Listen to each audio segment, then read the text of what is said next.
ദൈവത്തിൻ്റെ പരിശുദ്ധമായ നാമം വാഴ്ത്തപ്പെടുമാറാകട്ടെ. ഈ അനുഗ്രഹിക്കപ്പെട്ട ഞായറാഴ്ച നമുക്ക് ഒരുമിച്ച് കർത്താവിൻ്റെ സന്നിധിയിൽ കടന്നു വരുവാൻ, ദൈവത്തെ ആരാധിപ്പാൻ, മഹത്വപ്പെടുത്തുവാൻ, കർത്താവിന് നന്ദി പറയുവാൻ ഭൂമിയിലൊരവസരം കൂടെ കർത്താവ് തന്നതിനെ ഓർത്ത് ഞാൻ ദൈവത്തിന് നന്ദിയോടെ വാഴ്ത്തുകയും സ്തുതിക്കുകയും ചെയ്യുന്നു. ദൈവത്തിനെല്ലായിരിക്കും നിങ്ങൾക്ക് എല്ലാവർക്കും, വിശേഷാൽ ദേവദാസന കുടുംബത്തിന് കർത്താവായ യേശുക്രിസ്തുവിൻ്റെ നാമത്തിലുള്ള സ്നേഹവന്ദനത്തെ ഞാൻ പ്രാരംഭമായി അറിയിക്കുന്നു. ഒരു പ്രാർത്ഥനാ വിഷയം പറഞ്ഞ ദൈവാനുചിന്തയിലേക്ക് കടക്കാൻ ആഗ്രഹിക്കുന്നു. എൻ്റെ കൂടെ വർക്ക് ചെയ്യുന്നൊരു സഹോദരി വന്നിട്ട് 2 മാസമായിട്ടുള്ളൂ. അവിടെ വന്നതിന് ശേഷം അദ്ദേഹത്തിൻ്റെ ഈ കഴുത്തിനൊരു പെയിൻ ഉണ്ടാകുകയും അത് കൊണ്ടുപോയി ഹോസ്പിറ്റലിൽ കാണിച്ചപ്പോൾ അത് തൈറോയിഡൊന്നും മറ്റ് പ്രശ്നങ്ങളൊന്നും ഇല്ലായിരുന്നു. പക്ഷെ അവിടെ ഒരു ചെറിയ മുഴയുള്ളതായിട്ട് പറഞ്ഞു. അത് ഇച്ചിരി ഗ്രോത്തുള്ള പോലെയൊക്കെയാണ് പറയുന്നത്. അപ്പോൾ അതിന് ചികിത്സയ്ക്ക് ഇവിടെ നമുക്കറിയാലോ, ഇവിടുത്തെ സ്ഥിതി ഭയങ്കര പ്രയാസമാണ്. അപ്പം നാട്ടിലേക്ക് പോകേണ്ട ഒരു സ്ഥിതിയുണ്ട്. അപ്പോൾ ആ സഹോദരിയെ ഓർത്തുകൊണ്ടും ലീവ് കിട്ടണം അത്രയും പെട്ടെന്ന്, ആ സഹോദരി ഓർത്തുകൊണ്ടും നിങ്ങളുടെ ഒരു പ്രാർത്ഥന അതിൽ വെക്കുക. കർത്താവ് എത്രയും പെട്ടെന്ന് വിടുവിക്കുവാൻ, മറ്റ് പ്രയാസങ്ങളില്ലാതിരിക്കാൻ വേണ്ടി നമുക്ക് പ്രാർത്ഥിക്കാം. കർത്താവ് സഹായിക്കുമാറാകട്ടെ. ദൈവവചനത്തിലേക്ക് പെട്ടെന്ന് നമ്മുടെ ശ്രദ്ധയെ കൊണ്ടുവരാം. എബ്രായ ലേഖനം 12-ാം അധ്യായം നമ്മൾ ചിന്തിച്ചു വന്ന വേദഭാഗത്തിൻ്റെ നമ്മുടെ ശ്രദ്ധയെ കൊണ്ടുവരാം. 12-ാം അധ്യായത്തിൻ്റെ 1 മുതലുള്ള വാക്യത്തിൽ നമ്മൾക്ക് വായിച്ച് പരിചയമുള്ളതുകൊണ്ട് ഞാനത് തുടക്കം വായിക്കുന്നില്ല.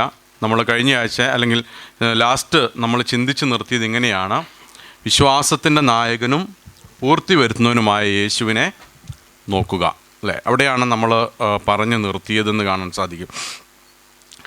എനിക്ക് അവിടെ ഒരുപാട് കാര്യങ്ങൾ പറയാനുണ്ട്. അവിടെ നിന്നുകൊണ്ട് ഞാൻ ഈ പറഞ്ഞു വന്ന അല്ലെങ്കിൽ ഇത്രയും ആഴ്ചകൾ പറഞ്ഞതിനെല്ലാം ഏറ്റവും ഫോക്കസ് ചെയ്യേണ്ട ഒരു വിഷയം എന്ന് പറയുന്നത് അതാണ് ഈ യേശുവിനെ നോക്കുക എന്നുള്ള ആ ഒരു വേർഡ് അല്ലെങ്കിൽ ആ ഒരു പദമാണ് അതിനകത്ത് ഏറ്റവും പ്രധാനം എന്ന് പറയുന്നത്. ഞാൻ പറഞ്ഞല്ലോ, ഈ ജീവിതം എന്ന് പറയുന്നത് നമുക്ക് അനുവദിച്ചു തരുന്നൊരു ആയുസ്സുണ്ടല്ലോ.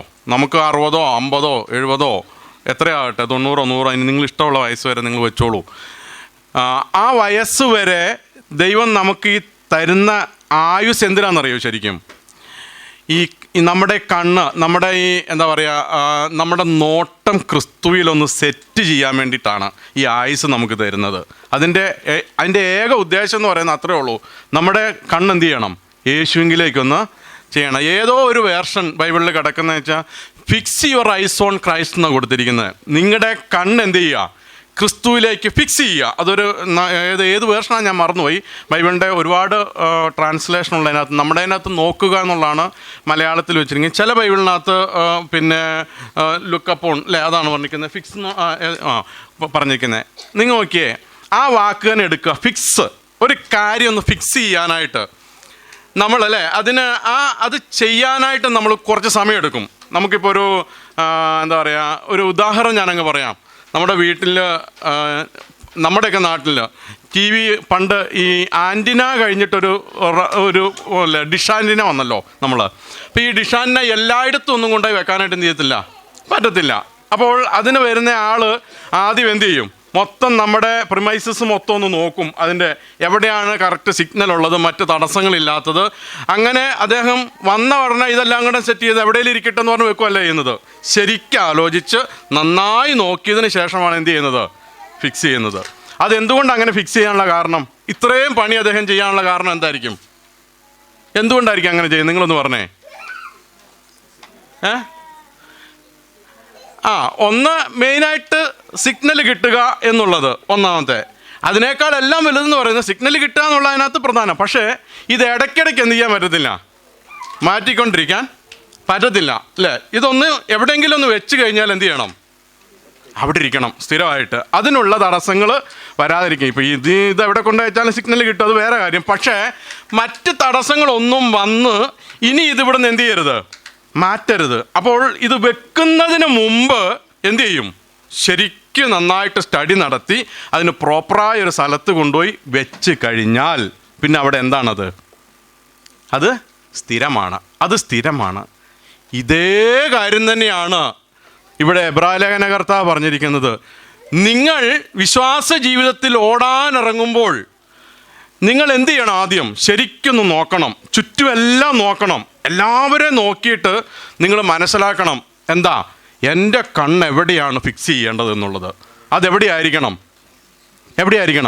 യേശുവിലായിരിക്കണം.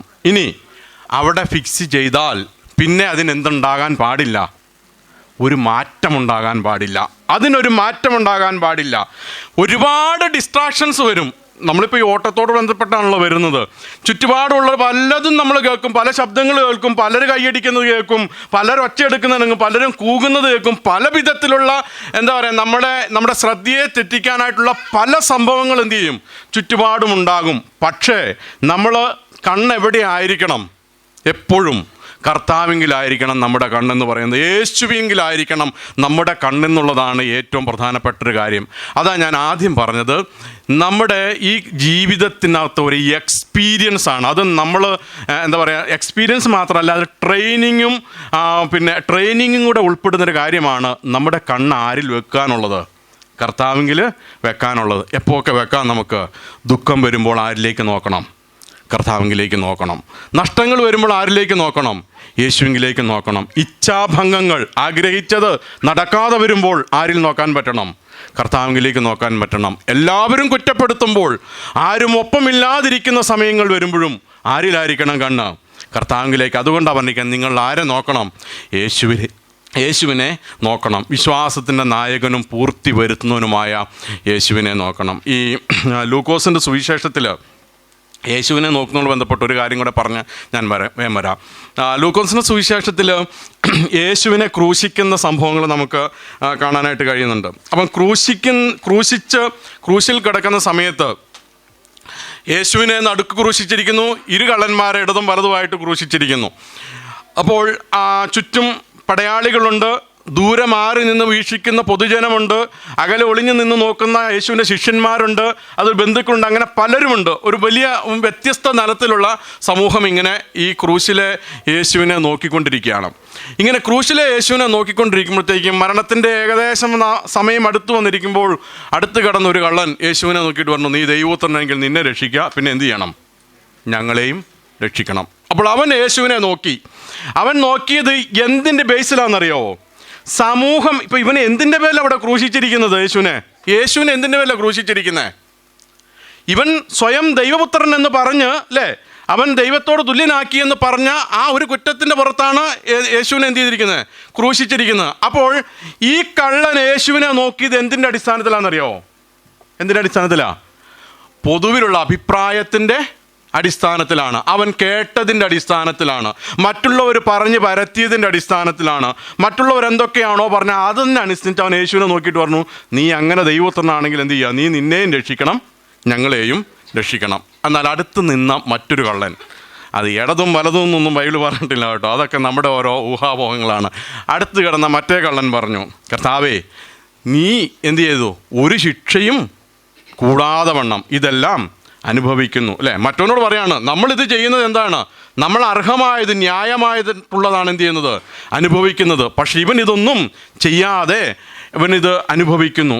അവനോടാണ് യേശു പറഞ്ഞത്, ഇന്ന് നീ എന്നോടുകൂടെ എവിടെ ഇരിക്കും? പറുദീസയിലിരിക്കും. അവൻ എങ്ങനെയാണ് നോക്കിയത് യേശുവിനെ? അടുത്ത കള്ളൻ പറഞ്ഞതും നോക്കിയില്ല, സമൂഹം പറഞ്ഞതും നോക്കിയില്ല. അടുത്ത് നിന്ന് യേശുവിനെ നോക്കിയപ്പോൾ അവന് മനസ്സിലായി, ശരിക്കും ഇവനിൽ ഒരു തെറ്റുമില്ലായിരുന്നു എന്നുള്ളത്.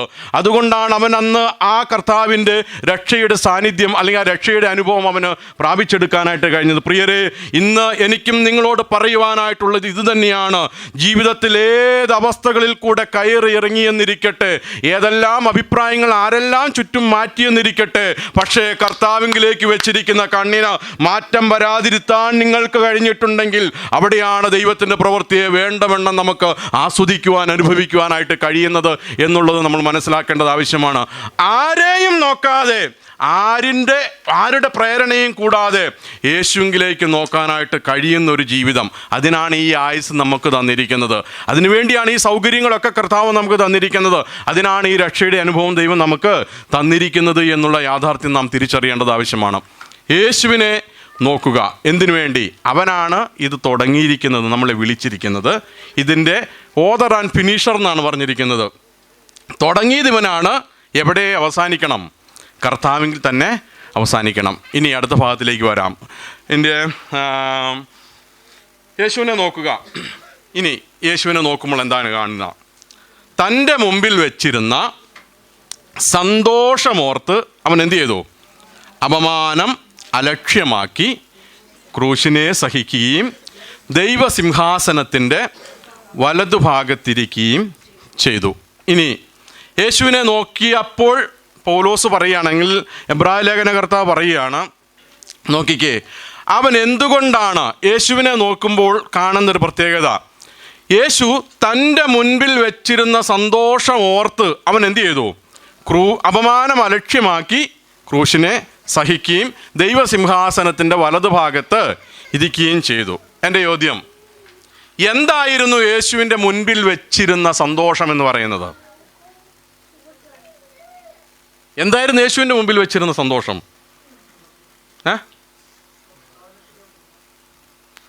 അല്ല,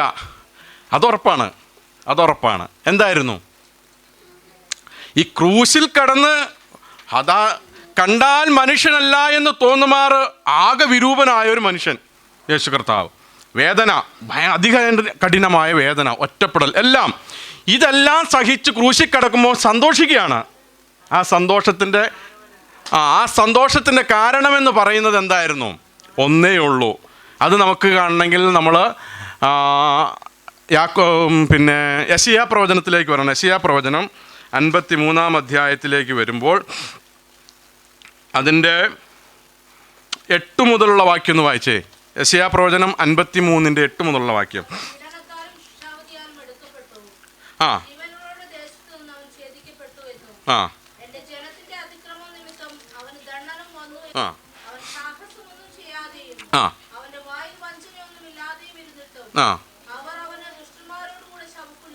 ഓക്കെ,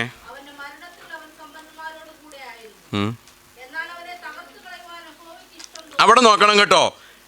യേശുവിനെ കുറിച്ച് പറയാണ്, അവന് ഈ പറയുന്ന കാര്യങ്ങളൊന്നും ചുറ്റും പറഞ്ഞിരിക്കുന്ന ഒരു കാര്യങ്ങളുമില്ല.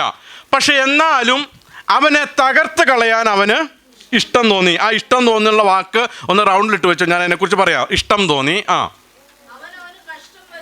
അവന് കഷ്ടം വരുത്തി.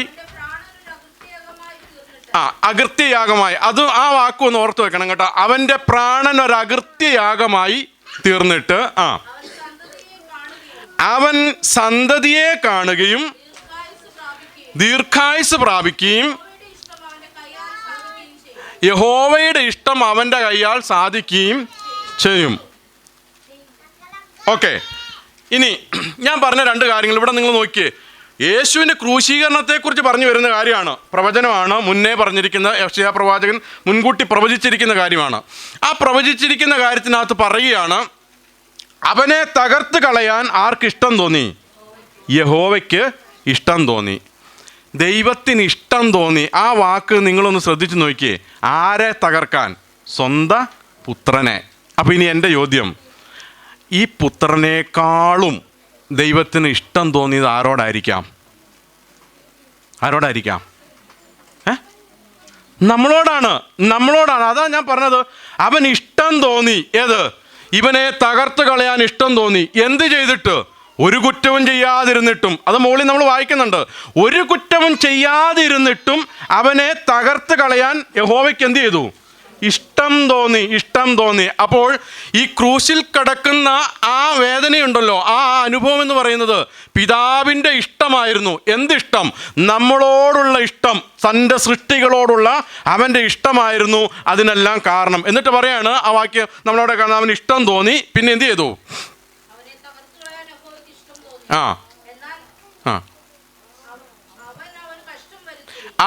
അവന് കഷ്ടം വരുത്തി. അവൻ്റെ പ്രാണൻ ഒരു അകൃത്യയാഗമായി തീർന്നിട്ട് അവൻ സന്തതിയെ കാണുകയും ദീർഘായുസ് പ്രാപിക്കുകയും ചെയ്തു. ഇവിടെ ഒരു സന്തതിയെക്കുറിച്ച് പറഞ്ഞിട്ടുണ്ട് അല്ലേ? ഇവൻ അകൃത്യയാഗമായി. ഈ അകൃത്യയാഗം ഞാൻ പറഞ്ഞ 2 വാക്കുകൾ നിങ്ങൾ ഇടുന്നു. ഈ അകൃത്യയാഗം എന്നുള്ള യാഗം, അതായത് നമുക്കറിയാം പഴയ നിയമത്തിൽ ഒരുപാട് യാഗങ്ങളെക്കുറിച്ച് പറഞ്ഞിട്ടുണ്ട്. മനുഷ്യൻ ചെയ്ത പാപത്തിന് പരിഹാരത്തിന് വേണ്ടി അർപ്പിക്കുന്ന യാഗമാണേത്? അകൃത്യയാഗം എന്ന് പറയുന്നത്. അത് ഒരു മൃഗത്തെ കൊണ്ടുപോയി അറക്കുകയാണ്. ആ മൃഗം ഒരു തെറ്റും ചെയ്തിട്ടില്ല. പക്ഷേ ആ മൃഗത്തിന്മേൽ എന്ത് ചെയ്യാണ്? പാപം ചെയ്തവൻ്റെ എല്ലാ തെറ്റുകളും ചുമത്തിയിട്ട് ആ യാഗമൃഗത്തെ എന്ത് ചെയ്യുന്നു? അറുക്കുന്നു. അറുക്കത്ത് അതിനെ യാഗം അർപ്പിക്കുന്നതിൽ കൂടെ ആരാണോ പാപം ചെയ്തിരിക്കുന്നത് ആ പാപം ചെയ്ത വ്യക്തി അതുവരെയും ചെയ്ത പാപങ്ങൾ ദൈവം ക്ഷമിച്ച് അവനെ മോചിതനാക്കി വിടുന്നു. പക്ഷേ അവിടെ ഒരു മൃഗം എന്ത് ചെയ്യാണ്? അറുക്കപ്പെടുകയാണ്. ഒരു മൃഗം അവിടെ തകർക്കപ്പെടുകയാണ് ഇവന് പകരമായിട്ട്. അതാണ് കർത്താവ് ചെയ്തത്. അങ്ങനെ അകൃത്യയാഗമായി തീർന്നതിൽ കൂടെ ഒരുത്തൻ മരണത്തിൽ നിന്ന് രക്ഷ പ്രാപിച്ചതുപോലെ ഇവിടെ പറയാണ്, യേശു കർത്താവ് പറയാണ്, അവൻ തൻ്റെ മുന്നിൽ വെച്ചിരുന്ന സന്തോഷമോർത്ത് അവൻ എന്ത് ചെയ്തു? ക്രൂശിനെ സഹിച്ചു. ഏതായിരുന്നു ഈ സന്തോഷം എന്ന് പറയുന്നത്? ഇനി ഇച്ചിടെ പറയാം. യേശു ക്രൂശിൽ കിടന്ന് മരണവെപ്രാളം അറിയുമ്പോഴും അവൻ്റെ കണ്ണിൻ്റെ മുന്നിൽ തെളിഞ്ഞു വന്നൊരു രൂപമുണ്ട്. തൻ്റെ രക്തത്തിൻ്റെ വിലയായി പുറത്തു വരുന്ന തൻ്റെ സഭയെക്കുറിച്ചുള്ള ഒരു ദൃശ്യം, ഒരു കാഴ്ചപ്പാട് കർത്താവ് ക്രൂശിൽ വെച്ച് കാണാനായിട്ട് ഇടയായി തീർന്നു. ഞാൻ ഈ മരണവെപ്രാളം ഇവിടെ അനുഭവിക്കുമ്പോഴും എനിക്കൊരു സന്തോഷമുണ്ട്. ഇത് അല്പനേരം കൂടെ കഴിയുമ്പോൾ എൻ്റെ ജീവൻ ഇവിടെ പൊഴിഞ്ഞു തീരും, അല്ലെങ്കിൽ എൻ്റെ ജീവൻ ഇവിടെ തീരും. പക്ഷേ എൻ്റെ ജീവൻ്റെ ഫലമായി, എൻ്റെ രക്തത്തിൻ്റെ ഫലമായി പുറത്തേക്ക് വരുന്ന ഒരു സന്തതി അല്ലെങ്കിൽ ഒരു ദൈവസഭ, ആ ദൈവസഭയെക്കുറിച്ചുള്ളൊരു കാഴ്ചപ്പാടാണ് കർത്താവിൻ്റെ മുന്നിൽ വെച്ചിരുന്ന സന്തോഷം എന്ന് പറയുന്നത്. സ്വർഗത്തിൽ പോകുന്നത് യേശുവിനെ സംബന്ധിച്ചിടത്തോളം സന്തോഷമുള്ള കാര്യമല്ല, സന്തോഷം ഉണ്ടാക്കേണ്ടുന്ന കാര്യമല്ല. കാരണം എന്താ? അവൻ സ്വർഗത്തിൽ നിന്ന് വന്നവനാണ്. സ്വർഗത്തിൽ പോകാതിരിക്കുന്നതിന് തടസ്സമായി ഒന്നും അവൻ ചെയ്തിട്ടില്ല. അത് നിശ്ചയമായ കാര്യമാണ്. പക്ഷേ അവൻ്റെ സന്തോഷം എന്ന് പറയുന്നത് എന്തായിരുന്നു? ഇച്ചിരൂടെ പേഴ്സണലായിട്ട് പറഞ്ഞാൽ അവൻ്റെ രക്തത്തിൻ്റെ ഫലമായി ഈ മണ്ണിൽ ഞാനും നിങ്ങളും പ്രതീക്ഷ എന്ന് പറയുന്നൊരു വ്യക്തി പുറത്തേക്ക് വരുന്ന, പാപരഹിതനായി പുറത്തേക്ക് വരുന്ന, ശുദ്ധനായി പുറത്തേക്ക് വരുന്ന ആ സന്തോഷം ഓർത്തിട്ടാണ് യേശു ക്രൂശിനെ സഹിച്ചതെന്നുള്ളത് ഇന്ന് പകൽ ഞാനും നിങ്ങളും ഓർത്തിരിക്കേണ്ടത് ആവശ്യമാണ്. പ്രിയരെ, രണ്ട് കാര്യങ്ങൾ നമ്മളിവിടെ ഓർക്കണം. ഒന്ന്, ദൈവത്തിൻ്റെ ഇഷ്ടം. ആ ഇഷ്ടം എന്നെയും നിങ്ങളെയും രക്ഷിക്കുക എന്നുള്ളതായിരുന്നു. യേശുവിൻ്റെ സന്തോഷം എന്ന് പറയുന്നത് നമ്മളെ രക്ഷിക്കുക എന്നുള്ളതായിരുന്നു. ആ സന്തോഷത്തിൻ്റെ ഫലമായിട്ടാണ് ഇന്ന് ഇവിടെ ഞാനും നിങ്ങളും ഇരിക്കുന്നത് എന്നുള്ള യാഥാർത്ഥ്യത്തെ ഞാനും നിങ്ങളും ഓർക്കേണ്ടത് ആവശ്യമാണ്. ഇനി തിരിച്ചിനി നമുക്ക് ഇന്നൊന്ന് ചിന്തിക്കാം. ദൈവം നമ്മളെ കണ്ട അതേ സന്തോഷത്തിൻ്റെ അനുഭവത്തിലാണോ ഇന്ന് നമ്മളെ കാണുന്നത് എന്നുള്ളത് നമ്മളൊന്ന് ചിന്തിക്കേണ്ടത് ആവശ്യമാണ്. ക്രൂശിൽ വെച്ച് കർത്താവ് സന്തോഷത്തോടെ കണ്ട എന്നെയും നിങ്ങളെയും കുറിച്ച് ഓർത്ത് ഇപ്പോഴും കർത്താവിന് സന്തോഷിക്കാനായിട്ട് കഴിയുന്നുണ്ടോ? അല്ലെങ്കിൽ പിതാവിന് തകർക്കാൻ ഇഷ്ടം തോന്നിയ സ്വന്തം പുത്രനെ തകർക്കാൻ ഇഷ്ടം തോന്നിയത് നമ്മളോടുള്ള സ്നേഹം കൊണ്ടാണ്. ആ സ്നേഹം ഇന്നും പിതാവിനുണ്ടോ എന്നുള്ളത് നമ്മൾ സ്വയപരിശോധനയ്ക്ക് വിധേയമാക്കേണ്ടത് ആവശ്യമാണ്. വചനം കേൾക്കുന്നതിൽ കൂടെ ഇവിടെയൊക്കെയാണ് നാം ക്രമീകരിക്കപ്പെടേണ്ടത്. പിതാവേ, നീ എന്നെ സ്നേഹിച്ച സ്നേഹത്തെ പോലെ എനിക്ക് തിരിച്ചു നിന്നെ സ്നേഹിക്കാനായിട്ട് കഴിഞ്ഞിട്ടില്ല. ഇന്നെന്നെ അതിനായി സമർപ്പിക്കുന്നു എന്ന് നമുക്ക് പറയുവാനായിട്ട് കഴിയണം. കർത്താവേ, നീ എന്നെ സന്തോഷത്തോടെ കണ്ട് ക്രൂശിൽ അനുഭവിച്ച ആ വേദനയുടെ ആഴത്തെ തിരിച്ചറിഞ്ഞ ഒരു കാലം എനിക്ക് മുമ്പിൽ ഉണ്ടായിരുന്നു. നാളുകൾ മുന്നോട്ട് പോയപ്പോൾ ആ ദൈവസ്നേഹത്തിൻ്റെ ആഴത്തെ മറന്ന ഒരു വ്യക്തിയായി ജീവിച്ച് ഞാൻ മുൻപോട്ട് പോകുന്നു എന്നുള്ള തിരിച്ചറിവ് എനിക്ക് ഇന്നുണ്ടെന്ന് തിരിച്ചറിഞ്ഞ് കർത്താവിൻ്റെ സന്നിധിയിലേക്ക് ഒരു പടി കൂടി അടുക്കുവാൻ കഴിയണമെന്നുള്ളതാണ് ഈ സന്ദേശത്തിൽ കൂടെ എനിക്ക് നിങ്ങളോട് പറയുവാനായിട്ടുള്ളത്. കർത്താവ് ക്രൂശിൽ വെച്ച് നമ്മളെ എന്ത് ചെയ്തു? നമ്മളെ കണ്ട് സന്തോഷിക്കാനായിട്ട് ഇടയായി തീർന്നു വേദനയുടെ നടുവിൽ. ഓക്കെ, അങ്ങനെ തൻ്റെ മുന്നിൽ വെച്ചുള്ള സന്തോഷം ഓർത്ത് അവൻ എന്ത് ചെയ്തു? അപമാനം അലക്ഷ്യമാക്കി ക്രൂശിനെ സഹിക്കുകയും ദൈവസിംഹാസനത്തിൻ്റെ വലത്ത് ഭാഗത്തിരിക്കുകയും ചെയ്തു. ഈ ദൈവസിംഹാസനത്തിൻ്റെ വലത് ഭാഗത്തിരിക്കുക എന്ന് പറയുന്നത് ഒരു ആലങ്കാരിക പദം മാത്രമാണ് അവിടെ. അതായത് നമുക്ക് വേണ്ടി മധ്യസ്ഥത ചെയ്യാനായിട്ട്, നമ്മുടെ ആവശ്യങ്ങളെ നിറവേറ്റി തരാൻ വേണ്ടിയിട്ട് ഒരു അഡ്വക്കേറ്റ് എന്ന നിലയിൽ, അല്ലെങ്കിൽ ഒരു കാര്യസ്ഥൻ, ഒരു മധ്യസ്ഥൻ എന്ന നിലയിൽ പിതാവിൻ്റെ സന്നിധിയിൽ ഒരുവനുണ്ടെന്നുള്ള ഒരു ധൈര്യം, ഒരു ബോധ്യമാണ് ആ വാക്കുകളിൽ കൂടെ നൽകി തരുന്നത്. അത് നമ്മുടെ ഹൃദയത്തിൽ വെക്കുക. അതിനടുത്ത വാക്യം വായിച്ചേ. ഇനി ഇവിടെ നിങ്ങളുടെ ഉള്ളിൽ ക്ഷീണിച്ചു മടുക്കാതിരിപ്പാൻ പാപികളാൽ തനിക്ക് നേരിട്ട ഇങ്ങനെയുള്ള വിരോധം സഹിച്ചവനെ ധ്യാനിച്ചുകൊള്ളുവിൻ.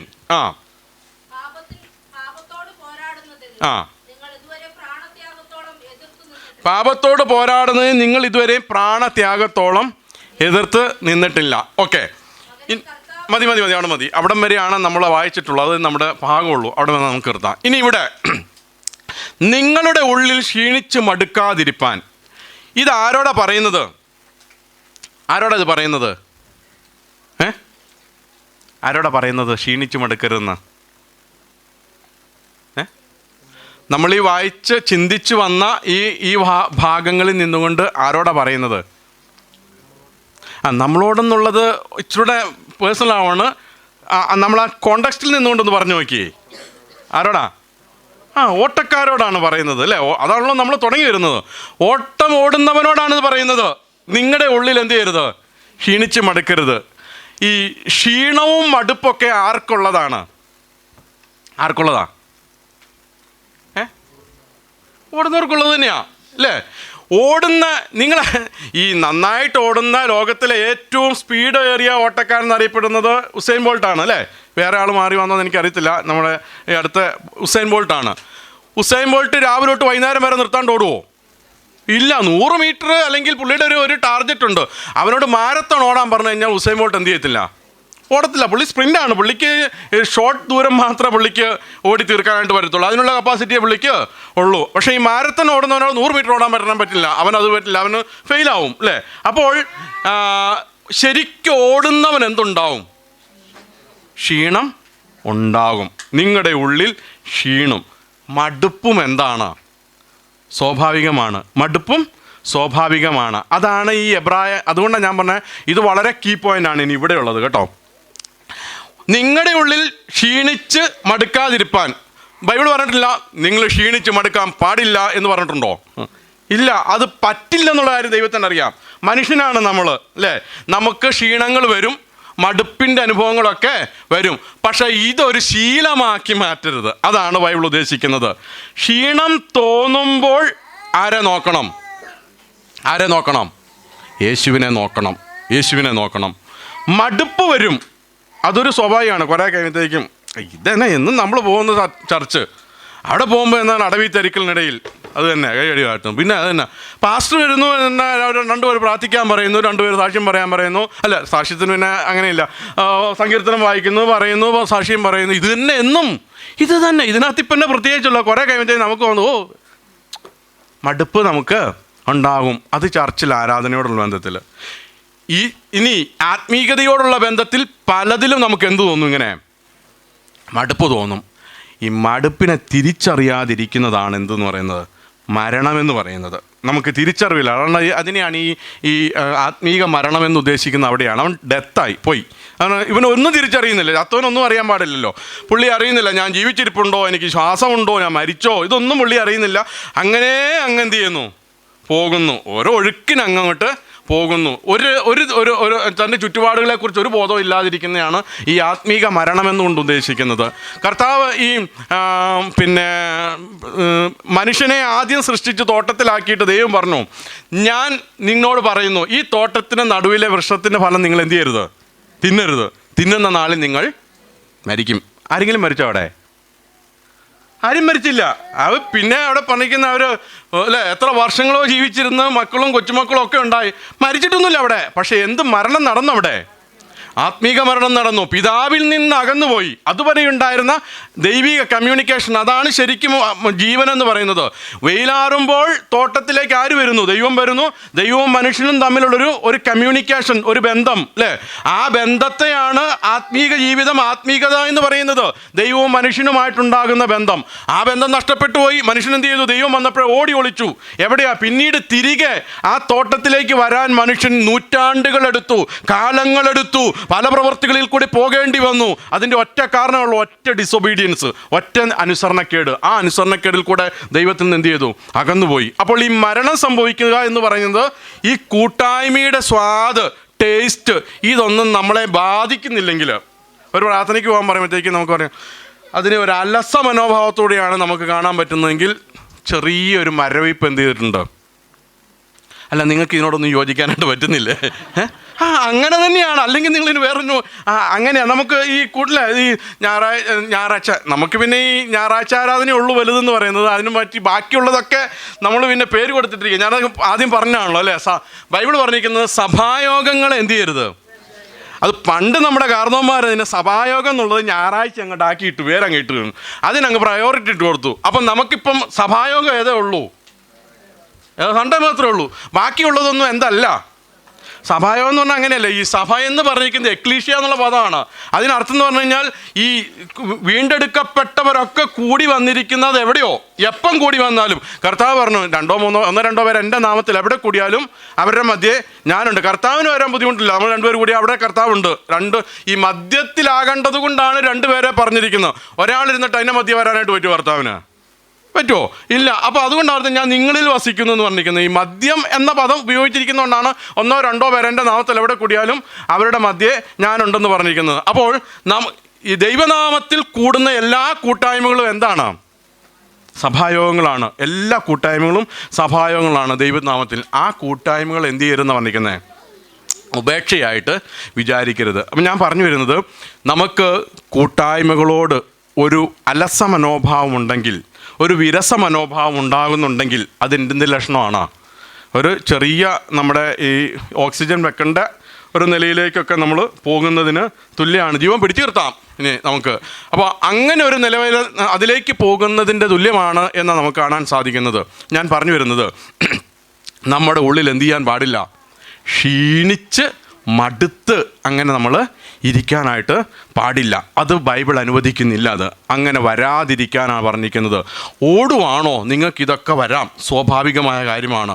ക്ഷീണം വരരുന്നില്ല, മടുക്കരുതെന്നില്ല. പക്ഷേ അതങ്ങനെ വന്ന് അതിനകത്ത് നമ്മളായി പോകാതിരിക്കാൻ വേണ്ടി എന്ത് ചെയ്യണം?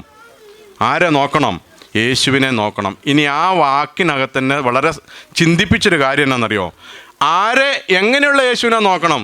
പാപികളാൽ തനിക്ക് ഇങ്ങനെയുള്ള തനിക്ക് നേരിട്ട ഇങ്ങനെയുള്ള വിരോധം സഹിച്ചവനെ ധ്യാനിച്ചു കൊള്ളുവിനെന്നാണ് പറഞ്ഞിരിക്കുന്നത്. അപ്പോൾ മരുന്നുണ്ട്. ഇതിനുള്ള ഈ മടുപ്പിനും ക്ഷീണത്തിനുമുള്ള മരുന്നെന്ന് പറയുന്നത് എന്താണ്? യേശുവിനെ ധ്യാനിക്കണം. എങ്ങനെയുള്ള യേശുവിനെ ധ്യാനിക്കണം? പാപികളാൽ തനിക്ക് നേരിട്ട ഇങ്ങനെയുള്ള വിരോധം സഹിച്ചവനെ. അപ്പോൾ എങ്ങനെയുള്ളവനെ? നമുക്ക് ഈ ക്ഷീണവും മടുപ്പൊക്കെ എപ്പോഴാണ് ഉണ്ടാകുന്നറിയോ?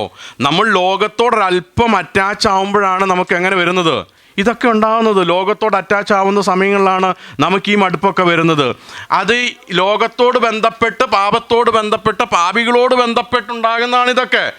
ഇതിനോട് നമുക്ക് വരുമ്പോൾ ഇതിനെ ജയിച്ച ആരുണ്ടെന്ന് നമ്മൾ ചിന്തിക്കണം. കർത്താവിനെ കുറിച്ച് ധ്യാനിക്കണം. നമുക്ക് അതിനെ ധ്യാനിച്ച് വേണം ഈ ഓട്ടം ഓടാനെന്നാണ് പറഞ്ഞിരിക്കുന്നത്. പ്രിയരെ, ഞാൻ ഈ പറയുന്നതൊന്നും ഒരു നിസ്സാരമായ കാര്യങ്ങളല്ല. നിങ്ങളുടെ വിശ്വാസ ജീവിതത്തിൻ്റെ എത്ര വർഷം പഴക്കമുണ്ടെന്ന് പറഞ്ഞാലും കർത്താവ് നോക്കുന്നത് അറ്റ് ദ മൂമെൻറ്റിൽ, ഈ മൂമെൻറ്റിൽ നിങ്ങൾ എങ്ങനെയാണ് യേശുവിനെ നോക്കുന്നതെന്നതിൻ്റെ അടിസ്ഥാനത്തിലാണ്. അതാണ് കർത്താവിന് വേണ്ടത്. നിങ്ങൾ പണ്ടെങ്ങനെ നോക്കി, പണ്ടെങ്ങനെയായിരുന്നു എന്നുള്ളതൊന്നും കർത്താവിന് എന്തല്ല, അത് ഒരു വിഷയമേ അല്ല. കർത്താവിന് അങ്ങനത്തെ ഒരു ദാക്ഷിണ്യവുമേ ഇല്ല. അതാണ് അതിനകത്തെ പ്രത്യേകത എന്ന് പറഞ്ഞത്. അതുകൊണ്ടാണ് കർത്താവ് തന്നെ പറഞ്ഞു, മുമ്പന്മാർ പലരും ആരാകും? പിമ്പന്മാരാകും. പിമ്പന്മാർ പലരും മുമ്പന്മാരാകും. പിന്നെ ഒരു ഉപമ നമ്മൾ പറഞ്ഞിട്ടുണ്ട്. കർത്താവ് വേലയ്ക്ക് വേണ്ടി വിളിച്ചവരെ, അല്ലേ, വേലയ്ക്ക് വിളിച്ചവർക്ക് കൂലി കൊടുക്കുമ്പോഴത്തേക്കും എല്ലാവർക്കും എങ്ങനെ കൊടുത്തു? ഒരുപോലെ കൊടുത്തു. നേരത്തെ വന്നവനും ലേറ്റായി വന്നവനും ലാസ്റ്റ് മൊമെൻറ്റിൽ വന്നവനെല്ലാം ദൈവം എന്ത് ചെയ്തു? ഒരുപോലെ കൊടുത്തു. കൺസിസ്റ്റൻ്റായിട്ട് നിൽക്കുന്ന എല്ലാവർക്കും കർത്താവ് എങ്ങനെയാണ് പരിഗണന കൊടുക്കുന്നത്?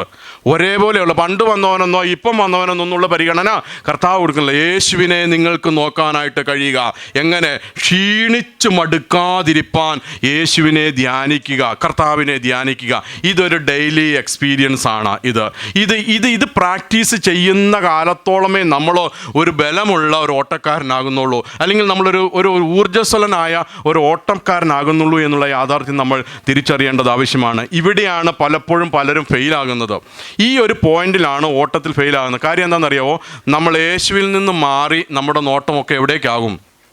സഭയിലേക്ക്, ദൈവമക്കളിലേക്ക്, ദൈവദാസന്മാരിലേക്ക്, അല്ലെങ്കിൽ നമ്മുടെ സംഘടനകളിലേക്ക്, അല്ലെങ്കിൽ നമുക്ക് ചുറ്റുമുണ്ടാകുന്ന സാഹചര്യങ്ങളിലേക്കൊക്കെ നമ്മൾ എന്ത് ചെയ്യും? നമ്മുടെ ശ്രദ്ധയെ നമ്മൾ കൊണ്ടുവരും. അവിടെയൊക്കെ നോക്കുമ്പോൾ നമുക്ക് ഒരുപാട് തെറ്റുകളും കുറ്റങ്ങളും പരാതികളും പരിഭവങ്ങളും ഒക്കെ നമുക്ക് കാണാൻ കഴിയും. പക്ഷേ യേശുവിലേക്ക് നോക്കുന്ന ഒരുവനെ സംബന്ധിച്ചിടത്തോളം അവൻ ഒരിക്കൽ പോലും പരാതി പറയുവാൻ കഴിയാത്തവണ്ണമുള്ള ഒരു പവിത്രനായ, നിർമ്മലനായ, നിസ്തുലനായ, വിശുദ്ധനായ ഒരു ദൈവത്തെയാണ് നമുക്ക് നമുക്ക് കാണുവാനായിട്ട് കഴിയുന്ന ആ യേശുവിനെ മാത്രം നോക്കി ജീവിക്കാൻ നമുക്ക് കഴിയുന്നുണ്ടെങ്കിൽ ആ ജീവിതത്തിലാണ് ഒരു സക്സസ്ഫുള്ളായ ഒരു ഓട്ടം നമുക്ക് പൂർത്തീകരിക്കാനായിട്ട് കഴിയുള്ളൂ എന്നുള്ള കാര്യം കൂടെ നാം ഓർത്തിരിക്കേണ്ട ആവശ്യമാണ്. ഈ അധ്യായത്തിൻ്റെ ഒടുവിലെ കാര്യം കൂടെ പറഞ്ഞ് എൻ്റെ ഇത് കംപ്ലീറ്റ് നമ്മൾ തീരുകയാണ്. എൻ്റെ ഒന്നുകൂടി ഒന്ന് റിമൈൻഡ് ചെയ്ത് ഞാൻ എൻ്റെ വാക്കിലൂടെ അവസാനിപ്പിക്കാം. അവിടെ നമ്മളിങ്ങനെ കാണുന്നു, ഒടുവിലെ വാക്യം ഇങ്ങനെയാണ്: പാപത്തോട് പോരാടുന്നതിൽ നിങ്ങൾ ഇതുവരെയും പ്രാണത്യാഗത്തോളം എതിർത്ത് നിന്നിട്ടില്ല. ചിന്തിച്ച് നോക്കിയേ, ബൈബിള് പറയുന്ന ആ എബ്രായ ലേഖന കർത്താവ് പറയുന്ന വാക്കുകളൊന്ന് എത്ര ഇതാണ്. പാപത്തോട് പോരാടുന്നത് നിങ്ങൾ പ്രാണത്യാഗത്തോളം എതിർത്ത് നിന്നിട്ടില്ല. എന്താ ആ വാക്കുകൊണ്ട് അർത്ഥമാക്കുന്നത്? ആ വാക്കുകൊണ്ട് എന്താ അർത്ഥമാക്കുന്നത്?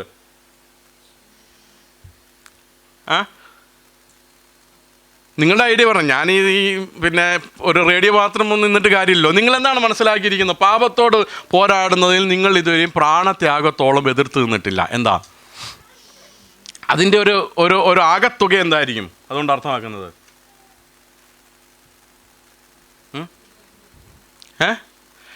അപ്പോൾ ഇത് നിങ്ങൾ ഇപ്പോൾ ഈ വാക്യം ഞാൻ പ്രസംഗിച്ചില്ലെന്നിരിക്കട്ടെ, ഞാൻ ഈ വാക്യം ഞാനും പാസ്റ്ററും നിങ്ങൾ ഒരിക്കൽ പോലും ഇതിൻ്റെ പ്രസംഗം കേട്ടിട്ടില്ലെന്നിരിക്കട്ടെ, നിങ്ങൾ വാക്യം ഇങ്ങനെ വായിച്ചു പോകുമ്പോൾ നിങ്ങൾ ഇതിനെക്കുറിച്ച് എന്തായിരിക്കും മനസ്സിലാക്കുക? അത് പറഞ്ഞാൽ മതി. എനിക്ക് നിങ്ങളോട് ഞാൻ പ്രസംഗം ചോദിച്ചിട്ടില്ല, ഈ പ്രസംഗം കേട്ടിട്ടില്ല, ഇതിനെക്കുറിച്ച് അറിഞ്ഞിട്ടില്ല. പക്ഷെ നിങ്ങൾ ബൈബിൾ വായിക്കാൻ ഇപ്പം കൃത്യമായിട്ട് കിട്ടിയത് പണ്ട് മറ്റേ ഷണ്ണന് കിട്ടിയതുപോലെ നമുക്ക് കിട്ടിയത് എബ്രായ ലേഖനം 12-ാം അധ്യായം കിട്ടിയത്.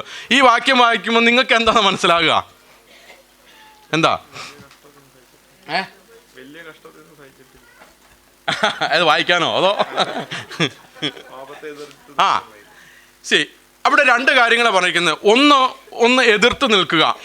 പക്ഷെ ആ എതിർത്ത് നിൽക്കുന്നതിനേക്കാളും പ്രധാനമെന്ന് പറയുന്നത് പ്രാണത്യാഗത്തോളം എന്ന വാക്കാണ് അവിടെ പ്രധാനം. എന്താ ഈ പ്രാണത്യാഗത്തോളം എന്ന് പറയുക? എന്താ? മരണം എന്നാണ് ഉദ്ദേശിക്കുന്നത്. ഇത്രയേ ഉള്ളൂ ഇതിനർത്ഥം. മരിച്ചു വീഴേണ്ടി വന്നാലും പാപത്തോട് സന്ധി ചെയ്യാത്തവനായി ജീവിക്കാൻ കഴിയുക, അതാണ് ദൈവം നമ്മളെക്കുറിച്ച് ആഗ്രഹിക്കുന്നത്. അത്രയേ ഉള്ളത് കൊണ്ട് അർത്ഥമാക്കിയിരിക്കുന്നത്. പ്രാണത്യാഗത്തോളം. നമ്മുടെ ഈ എതിർപ്പുകളൊക്കെ എത്രത്തോളം? നമ്മുടെ എതിർപ്പ് കൂടുതൽ എങ്ങനെയാണെന്നറിയോ? നമ്മുടെ എതിർപ്പ് നമുക്ക് പിശാചിലേക്ക് അങ്ങ് വെച്ചിട്ട് എതിർക്കാനാണ് നമുക്ക് ഇഷ്ടം, അല്ലേ വാസന? നമുക്ക് പിശാചിൻ്റെ പേരിലേക്ക് അങ്ങ് വെച്ച് കൊടുത്തു കഴിഞ്ഞാൽ എന്തായി കാര്യങ്ങളൊക്കെ ഈസിയായി. അതിൻ്റെ ഈസി എങ്ങനെയാണ് ഞാൻ പറഞ്ഞുതരാം. എല്ലാത്തിനും കാരണക്കാരൻ ആരാണ്? ആരാ? പിശാച്. ഇനി പിന്നെ അടുത്ത നെക്സ്റ്റ് സ്റ്റെപ്പ് എന്താണ്?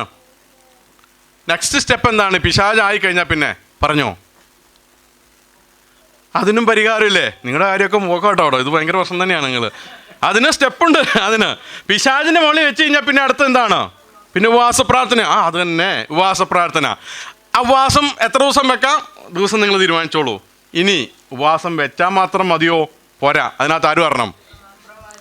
പ്രവാചകനെ വിട്, ഒരു സ്പെഷ്യലിസ്റ്റ് വെച്ചോളൂ. പ്രവാചകൻ വേണ്ട. എന്തിനോടിലും നമ്മളിത് പോരാട്ടമാണല്ലോ. ഒരു സ്പെഷ്യലിസ്റ്റിനെ നമ്മൾ വിളിക്കുന്നു. അറിയപ്പെടുന്ന ഒരു ദൈവദാസനെ നമ്മൾ വിളിച്ച് 3 ദിവസം ഉപവാസം വന്നിട്ട് നമ്മുടെ പോരാട്ടത്തിന് വേണ്ടി നമ്മൾ എന്ത് ചെയ്യും? പ്രാർത്ഥന നടത്തി. നമ്മൾ രാവിലെ തൊട്ട് ഉച്ച വരെ വൈകുന്നേരം വരെ ദൈവദാസനുള്ള മീനൊരുക്കി, ചോറൊരുക്കി, കറിയൊരുക്കി, അങ്ങനെ നമ്മൾ ഒരുക്കി ഇത് കൊടുത്തോണ്ടിരിക്കുന്നു. ഈ ദൈവദാസം വന്ന് പ്രസംഗിക്കുന്നു. കുറച്ച് ദൈവമക്കൾ കൂടി ഹല്ലേലൂയ പറയുന്നു, സ്തോത്രം പറയുന്നു. പരിപാടി എന്ത് ചെയ്തു? തീർന്നു. ആരിലേക്ക് പോയപ്പോഴത്തേക്കും ഒരു ത്യാഗവും നമുക്ക് അവിടെ വന്നില്ല. ആകെ ത്യാഗം വന്നു വെച്ചാൽ മീൻ വെട്ടി കറി വെക്കേണ്ടി വന്നു, ചായ ഉണ്ടാക്കി കൊടുക്കേണ്ടി വന്നു, ദൈവമക്കൾക്ക് വെള്ളവും കൊടുക്കേണ്ടി വന്നു. ഇത്രയും ത്യാഗമേ നമ്മൾ ഈ ഒരു കാര്യത്തിൽ എന്ത് ചെയ്തിട്ടുള്ളൂ? നമുക്ക് വന്നിട്ടുള്ളൂ. ഇതാണ് നമ്മുടെ ഒരു പരാജയം. ഇത് ഞാനൊരു തമാശയായിട്ട് പറഞ്ഞതല്ല. ഇത് നമ്മുടെ ലൈഫിൽ അല്ലെങ്കിൽ നമ്മുടെ ഇതാണ് നമ്മുടെ സിനാരിയോ, ചർച്ചിൻ്റെ സിനാരിയോ എന്ന്, അല്ലെങ്കിൽ ഒരു ജീവിതം എന്ന് പറഞ്ഞാൽ ഇങ്ങനെയൊക്കെ തന്നെയാണ്. നമ്മളിതെല്ലാം ഒരാളുടെ തലയിലോട്ട് അങ്ങ് വെച്ച് കൊടുക്കുക. ആൾ വന്ന് ഇതിൻ്റെ എല്ലാം സ്പെഷ്യലിസ്റ്റായിട്ട് നിന്നങ്ങ് പരിഗണിക്കുക. നമ്മൾ ഇതിൻ്റെയൊക്കെ ഒരു ഭാഗമായിട്ട് ഇങ്ങനെ ഇരുന്ന് പോകുന്നു. അതല്ല പറഞ്ഞിരിക്കുന്ന ബൈബിൾ. അങ്ങനല്ല. മരിച്ചു വീഴുന്ന ഒരു ഭടന തുല്യമായിട്ടാണ് പറഞ്ഞിരിക്കുന്നത്. വീണാൽ എങ്ങനെ വീഴാൻ പാടുള്ളൂ? നമ്മൾ വിശുദ്ധിയിലേക്ക് വീഴുന്നവനായി തീരാനാണ് ദൈവം നമ്മളെക്കുറിച്ച് ആഗ്രഹിച്ചിരിക്കുന്നത്. അതാ പറഞ്ഞിരിക്കുന്നത്, പാപത്തോട് പോരാടുന്നതിൽ നിങ്ങൾ ഇതുവരെ പ്രാണത്യാഗത്തോളം എതിർത്ത് നിന്നിട്ടില്ല. മരിച്ചു വീണോട്ടെ, പക്ഷെ എനിക്ക് ഇതുമായിട്ട് സന്ധി ചെയ്യാനായിട്ട് കഴിയത്തില്ല. എനിക്ക് ഈ തെറ്റിനോട് എനിക്ക് ഒരു കാരണവശാലും അഭിമുഖമായി നിൽക്കാൻ, അല്ലെങ്കിൽ അതിനോട് ചേർന്ന് നിൽക്കാനായിട്ട് പറ്റത്തില്ല. എൻ്റെ ജീവനേക്കാൾ വലുതായിട്ട് അപ്പുറമായിട്ട് എനിക്ക് വലുതെന്ന് പറയുന്നത് എനിക്ക് ജീവൻ തന്നവനായ കർത്താവാണെന്ന് പറയാൻ കഴിയുന്ന ഒരു ജീവിതം ഉണ്ടെങ്കിലാണ് പ്രിയരെ ഞാനും നിങ്ങളും, അല്ലെങ്കിൽ ബൈബിളിൽ പറയുന്ന സ്വർഗത്തിലേക്ക് എനിക്കും നിങ്ങൾക്കും പ്രവേശനമുള്ളൂ എന്ന യാഥാർത്ഥ്യം നാം മനസ്സിലാക്കേണ്ടത് ആവശ്യമാണ്. എന്തിനാണ് കർത്താവ് ഇത്രയും പാടുകളൊക്കെ സഹിച്ച് ക്രൂശിനെ സഹിച്ചതെന്ന യാഥാർത്ഥ്യം നിങ്ങൾക്കറിയാമോ? ഈ രക്ഷയുടെ സന്തോഷം എനിക്ക് നിങ്ങൾക്ക് നൽകി തരണം എന്നുള്ളത് കൊണ്ടാണ്. കണ്ണുകളെ അടയ്ക്കാൻ, ദൈവസന്നിധിയിലേക്ക് നമ്മുടെ ഹൃദയങ്ങളെ പകരാം, ദൈവവചനത്തിന് മുമ്പാകെ നമ്മുടെ ഹൃദയങ്ങളെ ഒന്ന് പകരാം. പ്രിയരെ, ഒരു സാധാരണ സന്ദേശത്തിന് മുന്നിലേക്ക് വരുന്നത് പോലെ ആക്കി നിങ്ങൾ ഇതിനെ തീർക്കരുത്. പക്ഷേ ഹൃദയത്തിൻ്റെ അകത്ത് തങ്ങി നിൽക്കേണ്ടുന്ന ഒരുപാട് കാര്യങ്ങൾ ഞാൻ ഈ തുടർമാനമായിട്ടുള്ള 4, 5, 6 ആഴ്ചകളിൽ കൂടെ ഞാൻ നിങ്ങൾക്ക് പറഞ്ഞു തന്നിട്ടുണ്ട്. ഇതറിയാതെ പോകരുത് നിങ്ങൾ. ഇതറിഞ്ഞ് തന്നെ വേണം നിങ്ങൾ ജീവിക്കുവാനായിട്ട്. കർത്താവിനെ ചേർന്ന്, കർത്താവിനെ സ്നേഹിച്ച്, കർത്താവിൻ്റെ വചനത്തോട് ഒട്ടി നിൽക്കുവാൻ എനിക്ക് നിങ്ങൾക്കും കഴിയണം. അങ്ങനെ ഒരു ഓട്ടം ഓടാനാണ് ദൈവം നമ്മെക്കുറിച്ച് ആഗ്രഹിക്കുന്നത്. മടുത്തു പോകരുത്, ക്ഷീണിച്ചു പോകരുത്. നമ്മളെ പ്രോത്സാഹിപ്പിക്കാൻ നിൽക്കുന്ന ഒരു കൂട്ടം കാണികൾ നമുക്ക് ചുറ്റുമുണ്ട്. വിശുദ്ധന്മാരുടെ വലിയ ഗണം നമുക്ക് ചുറ്റുമുണ്ട്. ആ ഗണത്തെ നമുക്ക് നോക്കാം. നമ്മുടെ ഓട്ടം നമുക്ക് വിശുദ്ധിയോടുകൂടി ഓടാം. നമ്മുടെ ഓട്ടം ധീരതയോടുകൂടി ഓടാം. ഒടുവിൽ പൗലോസ് പറഞ്ഞതുപോലെ, ഞാൻ നല്ല പോർ പൊരുതു, വിശ്വാസം കാത്തു, ഓട്ടം തികച്ചു, ഇനി നീതിയുടെ കിരീടം എനിക്കായി വെച്ചിരിക്കുന്നു എന്ന് പറഞ്ഞിരിക്കുന്ന പോലെ ആ നല്ല ഓട്ടം ഓടുവാനായിട്ട് നമ്മുടെ ജീവിതം കർത്താവിൻ്റെ സന്നിധിയിലേക്ക് സമർപ്പിക്കാം. കർത്താവിന് വേണ്ടി ജീവിപ്പാൻ കർത്താവ് നമ്മെ എല്ലാവരെയും സഹായിക്കുമാറാകട്ടെ എന്നുള്ള പ്രാർത്ഥനയോടെ, ആശീർവാദത്തോടെ, ആഹ്വാനത്തോടുകൂടെ എൻ്റെ വാക്കുകൾ നിർമ്മിക്കുന്നു. ദൈവസഭയോടും ദൈവദാസനോടും നന്ദി അറിയിക്കുന്നു. കർത്താവ് നമ്മെ അധികമായി അനുഗ്രഹിക്കുമാറാകട്ടെ.